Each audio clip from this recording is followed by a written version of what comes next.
तो आज हम फिर अगला चैप्टर इकाई 1 का पहले हम जो कराए हैं उसके बाद से आज दूसरा है प्राकृतिक संसाधन। तो सबसे पहले हम आपको सारी की सारी अभी हम पूरी की पूरी थ्योरी कराएंगे और इस थ्योरी को कराने के बाद से फिर आपका हम क्या कराएंगे, एमसीक्यू कराएंगे। ठीक, ये अभी देखिए आपकी सभी के सभी इसमें एमसीक्यू हम आपको कराने वाले हैं। सबके आंसर हमने हाइड कर दिए हैं, आप खुद प्रैक्टिस करेंगे इन चीज़ों का तो आपको अच्छा लगेगा। ये सब के सब कराएंगे। तो सबसे पहले हम थ्योरी स्टार्ट करते हैं, उसके बाद एमसीक्यू करेंगे एक एक करके, एक एक मतलब सेक्शन हम सबसे पहले थ्योरी फिर उसी का एमसीक्यू, जिससे आपको कॉन्फिडेंस होगा उसका थ्योरी पढ़ के। चलिए हम तो पहले थ्योरी स्टार्ट करते हैं। आपको किसी भी प्रकार का एनसीईआरटी हो चाहे आपका एससीईआरटी हो, ये अभी एससीईआरटी हमने लॉन्च किया है, आपको चाहिए तो इसके लिए आपको 7905858205 पर आप व्हाट्सअप कर सकते हैं। सभी चीज़ें आपको इसमें मिल जाएंगी।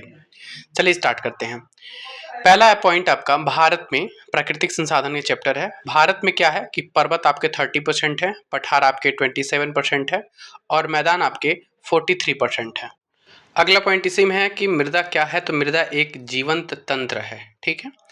अगला पॉइंट इसमें कि मृदा निर्माण एक लंबी अवधि में पूर्ण होने वाली एक जटिल प्रक्रिया है। तो पूछता है कि मृदा निर्माण किस प्रकार की प्रक्रिया है, तो ये बहुत ही जटिल प्रक्रिया है। अगले पॉइंट की तरफ बढ़ते हैं कि मृदा निर्माण के जो कारक होते हैं वो कौन कौन से हैं। पहला कारक है उच्चावच धराकृति, मूल शैल या चट्टान, फिर जलवायु, फिर वनस्पति, फिर जैव पदार्थ, उसके बाद खनिज कण, उसके बाद आपका समय। चलिए थोड़ा कलर हम इस बार चेंज कर लेते हैं। अब आइए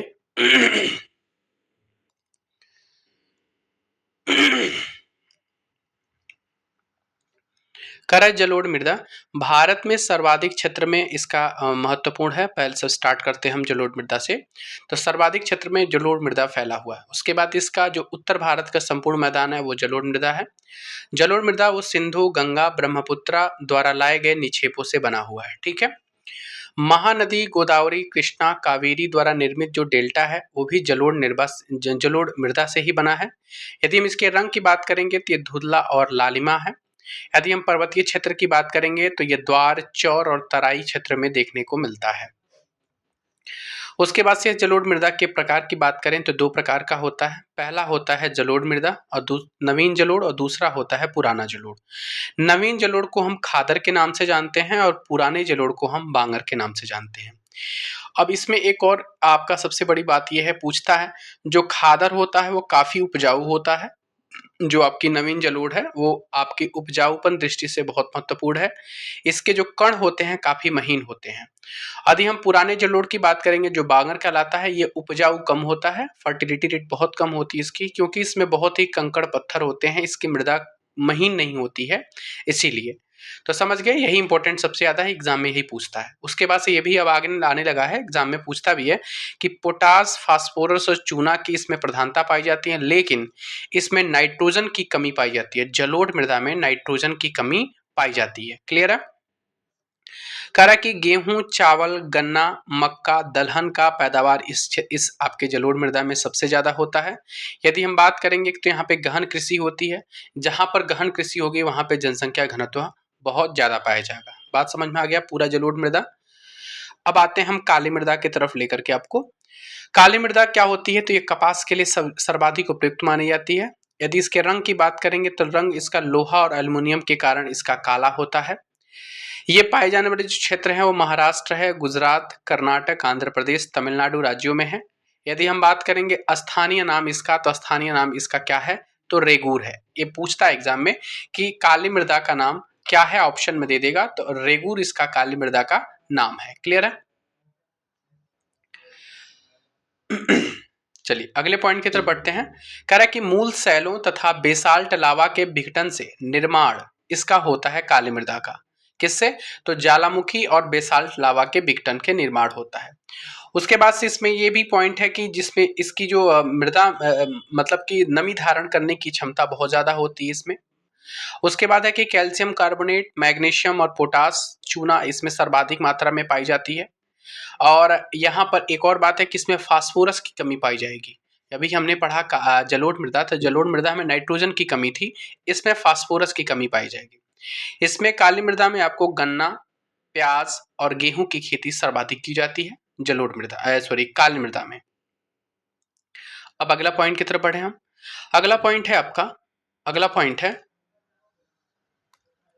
कि लाल और पीली मृदा। तो लाल और पीली मृदा में देखिए ये प्रायद्वीपीय पठार की पूर्वी और दक्षिणी हिस्सों में पाई जाती हैं। क्लियर है मेरी बात। उसके बाद से हम देखेंगे कि जो लोहांश की मात्रा है, उस लोहांश की मात्रा के कारण है इसका रंग क्या होता है, तो लाल होता है। क्लियर है। अब अगला देखेंगे कि जलयोजन के कारण इसका रंग पीला होता है। जलयोजन के कारण इसका जो रंग है वो क्या होता है, तो पीला होता है। उसके बाद से हम अगले चैप्टर, अगला पॉइंट है कि तमिलनाडु, कर्नाटक, गोवा, आंध्र प्रदेश और मेघालय पठार की तरफ ये सबसे ज्यादा देखने को मिलता है लाल और पीला मृदा। चावल, ज्वार, बाजरा और मक्का और तंबाकू के लिए लाल और पीली मृदा काफी उपयुक्त मानी जाती है। इतना समझ में आया, इतना आपको करना है। ठीक है, चलिए अब आगे की तरफ बढ़ते हैं। अगला पॉइंट क्या है आपका,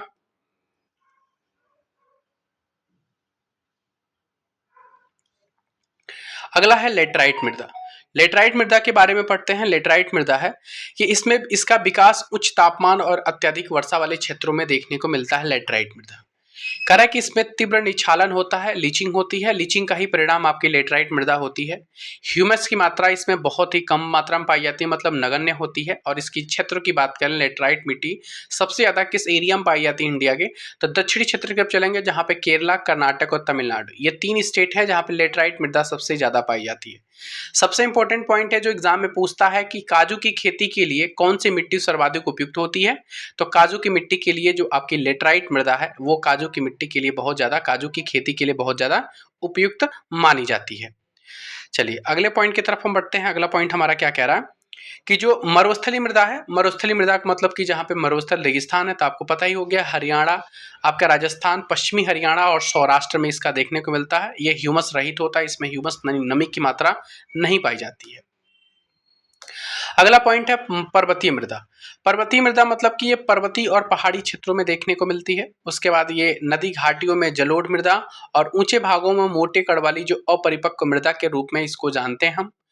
विशेषकर बात करेंगे तो नदी सोपानों, जलोढ़ पंखों में ये मृदा उपजाऊ होती है, पर्वतीय मृदा। इतना बात समझ गए होंगे आप। अब हम आगे बढ़ते हैं थ्योरी वाले पार्ट के। कह रहा है कि पंजाब और हरियाणा में कुल भूमि का जो 80% भाग है उस पर खेती की जाती है, जबकि जो अरुणाचल प्रदेश, मिजोरम, मणिपुर, अंडमान में केवल का केवल 10% से भी कम खेती पर खेती होती है, मतलब कम भूमि पर भी खेती होती है। वहीं पे पंजाब और हरियाणा की बात करेंगे तो कुल भूमि का 80% जो है एरिया, उस पर एग्रीकल्चर फार्मिंग की जाती है। लेकिन आपका जो नॉर्थ ईस्ट वाले जो भी आपके जो भी स्टेट हैं, अरुणाचल प्रदेश, मिजोरम, मणिपुर, अंडमान, ये बहुत सारी चीज़ें हैं जो अलग अलग स्टेट हैं नॉर्थ ईस्ट को, उसमें 10% से भी खेती कम की जाती है। अब कह रहा है कि राज्य वन नीति 1952 के, सॉरी, राष्ट्रीय वन नीति 1952 के अनुसार उस क्षेत्र के 33% भूभाग पर वन विस्तारित अवांछित माना गया है। मतलब कि 33% भूमि पर आपको वन चाहिए, ये आपका राष्ट्रीय वन नीति 1952 के अनुसार नेसेसरी है। कह रहा है कि उड़ीसा वनोन्मूलन के कारण भूमि निम्नीकरण का शिकार हो रहा है। पूछेगा उड़ीसा किसके कारण भूमि निम्नीकरण का शिकार हो रहा है, तो वनमूलन के कारण।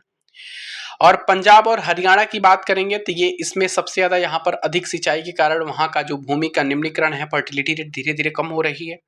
वहीं बात करेंगे हम गुजरात, राजस्थान और मध्य प्रदेश की, वहां पर आपको अति अति पशुचारण, मतलब पशुओं की अधिक चराई के कारण वहां की भूमि का निम्नीकरण हो रहा है। समझ गया। उड़ीसा की बात करेंगे तो वन उन्मूलन है।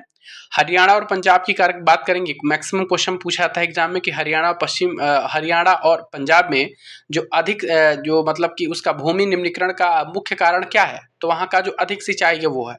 वहीं गुजरात, राजस्थान, मध्य प्रदेश और महाराष्ट्र की बात करेंगे तो अति पशुचारण उसका क्या है, एक प्रकार का बहुत बड़ा कारण है भूमि निम्नीकरण का।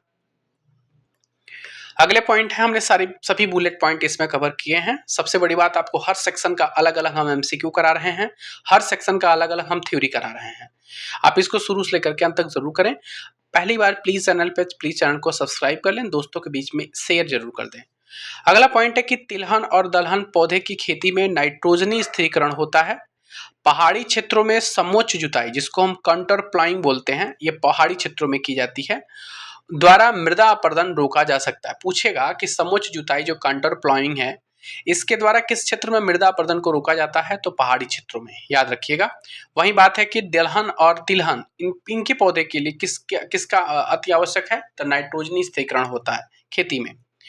कह रहा कि पवन अपर्दन वाले क्षेत्रों में पट्टिका, जिसको स्ट्रिप फार्मिंग बोलते हैं, वो श्रेयस्कर मानी जाती है। जो फसलों के बीच में क्या रखते हैं? तो घास की पट्टियां विकसित की जाती हैं, जिससे हम जो पवन अपर्दन है उससे हम इनको बचा सकें। कह रहा कि एंडीन नामक जो रसायन है वो मेढक के प्रजनन पर रोक लगा देता है। क्या नाम है उसका? एंडीन नामक रसायन मेढक के प्रजनन पर रोक लगा देता है। हमने इतना अभी आपको थ्योरी करा दिया, थ्योरी में कोई भी दिक्कत नहीं होगी। अब इसी थ्योरी के आधार पर हम आपको एमसीक्यू, कुछ स्टेटमेंट बेस्ड क्वेश्चन, कुछ आपके थिंकेबल क्वेश्चन, कुछ नॉर्मल क्वेश्चन हम आपके सामने ला रहे हैं, उसको करने का प्रयास करें। देखिए आपके सामने क्या है ये, तो ये है प्राकृतिक संसाधन। और इसका पहला क्वेश्चन है, मतलब इसका क्वेश्चन नंबर 27 है। ये चूंकि एक ही इकाई में है तो हमने क्वेश्चन को अलग अलग डिवाइड नहीं किया है, बस सेक्शन को अलग अलग डिवाइड कर दिया है। ये है प्राकृतिक संसाधन, इसकी बात करेंगे हम। कह रहा है कि भारत में पाए जाने वाले जो उच्चावच है, जिसको रिलीफ फीचर्स बोलते हैं, इसके प्रतिशत विवरण के संबंध में कौन सा विकल्प सुमेलित है? सही सुमेलित है। आप इसको करने का, नीचे उत्तर नहीं है, पहले वाली वीडियो में उत्तर था, अब इसमें नहीं है, आप इसको ढक दिया गया। अब इसको करने का खुद से प्रयास करें। तो स्टार्टिंग में ही हमने बताया था कि इसका जो आंसर है वो ए है, क्योंकि पर्वत आपके 30% है, पठार 27% है, और मैदान कितने परसेंट पर है? तो 43% है। तो ऑप्शन नंबर ए आपका करेक्ट है। क्वेश्चन नंबर 2 ध्यान देंगे, क्वेश्चन नंबर मतलब 28 ध्यान दें। क्वेश्चन नंबर 28 आपके सामने है कि जो मृदा है, सॉइल के संबंध में निम्नलिखित कथनों पर विचार करें। मृदा एक जीवंत तंत्र है, पहला ऑप्शन है ये। तो ये ऑप्शन आपके हमारे ख्याल से सही है, लिविंग सिस्टम जीवंत तंत्र है। दूसरा कह रहा है कि मृदा निर्माण एक अत्यंत तीव्र प्रक्रिया है। ये बताइए, मृदा निर्माण बहुत दिनों की प्रक्रिया है ना, मतलब अत्यंत तीव्र तो नहीं है, ये ऑप्शन ऐसा ही गलत हो गया। तो केवल ऑप्शन नंबर ए आपका सही है, और ऑप्शन नंबर डी आपका क्लियर सही है, ए केवल सही है। 28 के बाद से हम 29 की बात कर रहे हैं। निम्नलिखित में से कौन सा कारक मृदा निर्माण को प्रभावित करने वाले कारकों में शामिल है? अब आइए, प्रभावित करने वाले हमने बहुत सारे 6-7 कारक आपको बताए हैं, उनमें से बताइए कौन सा इसमें शामिल है। उच्चावच या धरातल होना चाहिए, बिल्कुल सही बात है, ये होना चाहिए। अगला पॉइंट आप देखिए, मूल शैल या चट्टान होना चाहिए, ये भी बात सही है।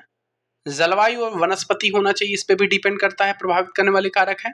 जैव पदार्थ, खनिज कण और समय, ये सभी के सभी आपके उच्चावच मतलब मृदा निर्माण के फॉर्मेशन में ये प्रभावित करने वाले एक प्रकार के कारक है। तो मेरे ख्याल से सबके सब ऑप्शन सही है इसमें। तो अगला आप देखते हैं कौन सा ऑप्शन, ए तो नहीं होगा, ऑप्शन नंबर आपका सी करेक्ट है, मतलब कि 1 2 3 4 लगभग सभी सही है। अगला पॉइंट है आपका कि जलोढ़ मृदा। जलोढ़ मृदा की बात करेंगे हम, ध्यान दें। जलोढ़ मृदा कह रहा है कि जलोढ़ मृदा के संदर्भ में निम्नलिखित कथनों पर विचार करना है। पहली बात कि भारत में सर्वाधिक क्षेत्र में फैली हुई सबसे महत्वपूर्ण मृदा है, जो उत्तर भारत के संपूर्ण मैदान में विस्तृत है, बिल्कुल बात सही है पहला। कह रहा है कि इस मृदा का निर्माण सिंधु, गंगा और ब्रह्मपुत्र नदियों के द्वारा लाए गए निक्षेपों से हुआ है, ये भी हमारी बात सही है। जलोढ़ मृदा इनके द्वारा लाई गई मृदाओं निक्षेपों से बना है। महानदी गोदावरी, कृष्णा और कावेरी नदियों के डेल्टा का निर्माण भी जलोढ़ मृदा से हुआ है, बिल्कुल ये भी बात सही है। मतलब तीनों के तीनों ऑप्शन आपके सही हैं। चलिए हम ऑप्शन में चलते हैं, यानी ऑप्शन नंबर आपका बी करेक्ट है। आपको जब हम पीडीएफ देंगे ना, पीडीएफ में आपकी सभी चीजें समाहित है, ठीक है ना। ये हमने टीआरई 4 के स्पेशल के लिए एक बैच ने मतलब पीडीएफ लॉन्च की हुई है, जो बिहार एससीईआरटी में हिस्ट्री और ज्योग्राफी दोनों है, जिसमें सबसे पहले एमसीक्यू सेट और हैंड रिटन नोट्स दोनों मिलेंगे, सेम ऐसे ही जैसे हम पढ़ा रहे हैं, कोई भी चेंज नहीं हो। लेटेस्ट, सबसे बड़ी बात है लेटेस्ट पैटर्न पर हमने इसको बनाया है, और ये रियल एससीईआरटी है। सबसे बड़ी बात, इसमें किसी भी प्रकार का मिक्स नहीं है, लाइन बाय लाइन हमने रियल एससीईआरटी बनाया है। चैप्टर वाइज एमसीक्यू है, परीक्षा पैटर्न के अनुसार ही है। उसके बाद जिस किसी को यदि एनसीईआरटी चाहिए तो एनसीईआरटी भी अवेलेबल है, हिस्ट्री, जियोग्राफी, पॉलिटी, साइंस, जो भी चीज़ें इसमें लिखी हुई हैं सभी चीज़ें मिलेंगी आपको। दोनों के दोनों ऑफर एक साथ चल रहे हैं, दोनों यदि लेना चाहते हैं केवल 251 में उपलब्ध है, यदि केवल एससीईआरटी चाहिए तो केवल 99 में उपलब्ध है। एससीईआरटी के लिए केवल 99, और यहीं पे केवल आपको दोनों चाहिए तो दोनों एक साथ मिल जाएगा 251 में। इस ऑफर का लाभ ले सकते हैं, वरना इसका ऑफर बढ़ सकता है। तो आप इसके लिए आपको 7905858205, ये हमारा व्हाट्सअप नंबर है, इस नंबर पर व्हाट्सअप करेंगे, आपको सारी जानकारी दे दी जाएगी। यहाँ पर भी वैसे नंबर लिखा हुआ है। चलिए आगे बढ़ते हैं। अगला क्वेश्चन है कि जलोढ़ मृदा के वर्गीकरण और विशेषताओं के संबंध में निम्नलिखित कथनों पर विचार करिए। कह रहा है कि आयु के आधार पर यह दो प्रकार की होती है। पहला है नवीन जलोढ़ मृदा जिसको हम खादर बोलते हैं, और दूसरा है पुराना जलोढ़ मृदा जिसको हम बांगर बोलते हैं। पहला ऑप्शन हमारे साथ सही है। दूसरा देखते हैं क्या ऑप्शन दे रहा है कि खादर मिट्टी अधिक उपजाऊ होती है। खादर मिट्टी मतलब जो नवीन जलोढ़ है वो काफी उपजाऊ होती है और जो महीन कड़ों वाली होती है, जबकि जो बांगर मिट्टी होती है वो कंकड़ कंकड़ की मात्रा अधिक होती है, और ये जब कंकड़ की मात्रा अधिक होती है तो ये उपजाऊ नहीं होती है। तीसरा है कि इस मृदा में पोटास, फास्फोरस और चूना की प्रधानता होती है, जबकि नाइट्रोजन की कमी पाई जाती है। ये भी ऑप्शन आपका थर्ड सही है। इसका मतलब तीनों के तीनों ऑप्शन आपके सही हैं। ऑप्शन देखते हैं कौन कौन सा दिया हुआ है। तो 1, 2, 3 मतलब कि सभी के सभी ऑप्शन सही है। अब आइए अगले क्वेश्चन की तरफ। कह रहा है कि जलोढ़ मृदा का जो रंग है वो कैसा होता है और यह किन फसलों की कृषि के लिए अत्यंत उपयुक्त मानी जाती है। जलोढ़ मृदा का रंग जो होता है वो कैसा होता है। तभी हमने बोला कि जलोढ़ मृदा का रंग आप देखेंगे थोड़ा सा लालिमा टाइप का होता है ना, धूसर से लालिमा होता है, और यह गन्ना, चावल, गेहूं और मक्का के लिए क्या होता है तो उपयुक्त होता है। ऑप्शन नंबर सी करेक्ट है। अब हम बात करेंगे काली मृदा के संदर्भ में निम्नलिखित कथनों पर विचार कीजिए। चलिए इसका आंसर देखते हैं। पहला है कि इस मृदा का निर्माण मूल शैलों और बेसाल्ट लावा के विघटन से हुआ है। क्या ये बात सही है कि नहीं। काली मृदा का निर्माण हमने पढ़ा था अभी, ज्वालामुखी और बेसाल्ट इसके निर्माणों से हुआ है, तो बिल्कुल बात ये सत्य है। इसमें कैल्शियम कार्बोनेट CaCO3 बोला था हमने, मैग्नीशियम, पोटास और चूना मात्रा पाए जाते हैं, लेकिन इसमें फास्फोरस की कमी पाई जाती है। दोनों के दोनों ऑप्शन आपके सही हैं। ऑप्शन नंबर आपका सी करेक्ट है। 34 के बाद से 35 है। 35 ध्यान से पढ़िए। 35 क्या बोल रहा है कि लाल और पीली मृदा के संदर्भ में निम्नलिखित तत्वों पर विचार करिए और बताना है कि कौन सा सही है। पहला, इस मृदा का विकास प्रायद्वीपीय पठार के उत्तरी और पश्चिमी भागों में हुआ है। क्या ये बात सही है कि नहीं। बिल्कुल सत्य बात, गलत है ये उत्तरी ये मतलब पर्वतीय और पठारी मैदानों में तो हुआ नहीं है ये। ऑप्शन ए ऐसे ही गलत हो गया, ठीक है ना। दूसरा, लोहांश की मात्रा के कारण इसका रंग लाल होता है, बिल्कुल बात सही है, जबकि जल योजन के पश्चात पीली दिखाई देती है। ये ऑप्शन सही है, तो ऑप्शन नंबर ए करेक्ट है। ऑप्शन नंबर ए आपका करेक्ट है कि केवल का केवल दूसरा सही है। अगला पॉइंट देखिए। अब आप कमेंट करके बताएंगे क्वेश्चन का लेवल आपको अच्छा लग रहा है, तो प्लीज एक कमेंट करके जरूर बताएंगे कि आपको क्वेश्चन का लेवल अच्छा लग रहा है, और फिर आगे ऐसे आप लोग प्यार देंगे तो हम पूरी की पूरी एक मैराथन लाएंगे। इसका कंप्लीट वीडियो आपके यूट्यूब चैनल पर पड़ जाएगा। जो पेड लेगा उसके लिए भी भला होगा, जो नहीं लेगा उसके लिए भी भला होगा। चलिए 36 हम देखते हैं। कह रहा है कि भारत में निम्न राज्यों में भूमि निम्नीकरण के कारण, कह रहा है कि संबंध में निम्नलिखित कथनों पर विचार करना कौन सा सही है। कह रहा है ओडिशा में वनोन्मूलन के कारण, अभी हमने ओडिशा में वनोन्मूलन के कारण भूमि का निम्नीकरण हुआ है, हमने देखा था, बिल्कुल बात सत्य है। पंजाब और हरियाणा में अत्यधिक सिंचाई भूमि निम्नीकरण का मुख्य कारण है, 100% ये भी सही है। गुजरात, राजस्थान और मध्य प्रदेश और में अति पशुचारण के भूमि निम्नीकरण हुआ है, ये भी बात सही है। यानी कि तीनों के तीनों ऑप्शन हमारे साथ सही है, इसलिए हम ऑप्शन नंबर बी पे जाएंगे, करेक्ट है। चलिए अगले क्वेश्चन की तरफ बढ़ते हैं। क्वेश्चन नंबर 37 आपके सामने है कि भारत में भू उपयोग और वन नीति के संबंध में लिखित कथनों पर विचार करें। ध्यान दें इसका कौन सा सही है, इसको ध्यान देंगे आप। कह रहा है कि राष्ट्रीय वन नीति 1952 के अनुसार देश के 33% भूभाग पर वन विस्तार होना चाहिए, 100% सही है। पंजाब और हरियाणा में कुल कृषि क्षेत्र का लगभग 80% भाग पर खेती होती है, ये भी बात सही है, जबकि अरुणाचल प्रदेश और मिजोरम में केवल 10% से भी कम खेती होती है। ये भी दोनों के दोनों कथन सही है, इसलिए ऑप्शन नंबर आपका डी करेक्ट है। 38 पे आएंगे। मृदा अपर्दन और संरक्षण विधियों के संदर्भ में निम्नलिखित कथनों पर विचार करिए। कह रहा है कि पहाड़ी क्षेत्रों में समोच्च जो जुताई है मतलब काउंटर प्लॉइंग है, उसके द्वारा मृदा अपर्दन को प्रभावी ढंग से रोका जा सकता है, 100% सही है, रोका जा सकता है। अगला पॉइंट इसी में का देखते हैं क्या है, ध्यान दें। कह रहा है कि पवन अपर्दन वाले क्षेत्रों में जो पट्टिका स्ट्रिप फार्मिंग के तहत फसलों के बीच में घास की पट्टियां विकसित की जाती हैं, ये भी क्या ऑप्शन सही है, इसलिए ऑप्शन नंबर 1 और 2 दोनों के दोनों सही हैं। इसी प्रकार के क्वेश्चन बीपीएससी में पूछा जा रहा है। स्टेटमेंट बेस्ड बना करके कथन निष्कर्ष वाले क्वेश्चन, और थोड़ा इजी भी क्वेश्चन है आपको। निम्नलिखित में से कौन सी मृदा कपास की खेती के लिए सर्वाधिक उपयुक्त मानी जाती है? तो कपास के लिए आपको पता है काली मिट्टी सर्वाधिक उपयुक्त मानी जाती है, जिसको हम रेगूर मिट्टी के भी नाम से जानते हैं। चलिए अगला पॉइंट है आपका कि काली मृदा का जो रंग है वो काला होने का मुख्य कारण निम्नलिखित में से क्या है? तो काला होने का मुख्य कारण क्या है कि इसमें लौह और एल्युमिनियम यौगिकों का जीवांश उपस्थित होता है। ऑप्शन नंबर ए करेक्ट है। कह रहा कि महाराष्ट्र, गुजरात, कर्नाटक और आंध्र प्रदेश, तमिलनाडु के क्षेत्रों में पाई जाने वाली जो काली मृदा को किस नाम से जानते हैं? तो यही हमने बताया था, इसी को बोलते हैं रेगूर मृदा। क्या नाम देते हैं इसको? हम रेगूर मृदा के नाम से जानते हैं। ऑप्शन नंबर सी करेक्ट है। अगला क्वेश्चन है कि निम्नलिखित में से किस मृदा में नमी धारण करने की क्षमता सबसे अधिक होती है? तो यही होती है काली मृदा। ऑप्शन नंबर आपका डी करेक्ट है। काली मृदा में निम्नलिखित में से किस फसल की खेती प्रमुखता से की जाती है? तो काली मृदा की बात करेंगे तो इसमें गन्ना, प्याज और गेहूं की खेती की जाती है। लाल पीली मृदा का विस्तार मुख्य रूप से प्रायद्वीपीय पठार के किस हिस्से में पाया जाता है? तो ये पूर्वी और दक्षिणी हिस्से में पाया जाता है। ऑप्शन नंबर बी करेक्ट है। तमिलनाडु, कर्नाटक, गोवा, आंध्र प्रदेश, मेघालय के पठारी हिस्सों में निम्नलिखित में से कौन सी फसलें मुख्य रूप से लाल और पीली मृदा में उगाई जाती हैं? तो लाल और पीली मृदा में उगाने की बात करेंगे तो इसमें कौन कौन सी है? तो इसमें आपका चावल है, ज्वार है, बाजरा है, मेरे ख्याल से यही होना चाहिए। हाँ यही है कि चावल, ज्वार, बाजरा, मक्का, तंबाकू ये सभी के सभी उगाई जाती है। वहीं 46 की बात करेंगे तो उच्च तापमान और अत्यधिक वर्षा वाले क्षेत्रों में तीव्र निछालन के परिणाम स्वरूप किस मृदा का निर्माण होता है? जब तीव्र निछालन की बात करेगा तो यहीं पे आता है लैटराइट मृदा, जहां पर काजू की खेती सामान्य रूप से की जाती है।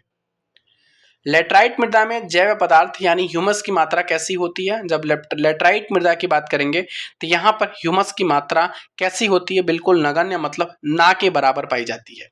पढ़ा भी है आपने, थ्योरी पढ़े होंगे तो सारे के सारे क्वेश्चन आपसे बन जाएंगे। केरल, कर्नाटक और तमिलनाडु के क्षेत्रों में लैटराइट मृदा पर निम्नलिखित में से किस व्यावसायिक फसल की खेती बड़े पैमाने पर की जाती है? तो इसमें की जाती है आपकी किसकी? काजू की खेती की जाती है। अगला पॉइंट है कि राजस्थान, पश्चिमी हरियाणा और सौराष्ट्र के क्षेत्रों में कौन सी मृदा पाई जाती है जो ह्यूमस रहित होती है?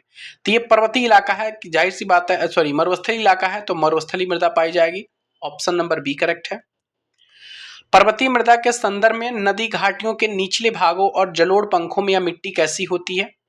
तो यह होती है मोटी कड़ वाली होती है। कैसी होती है?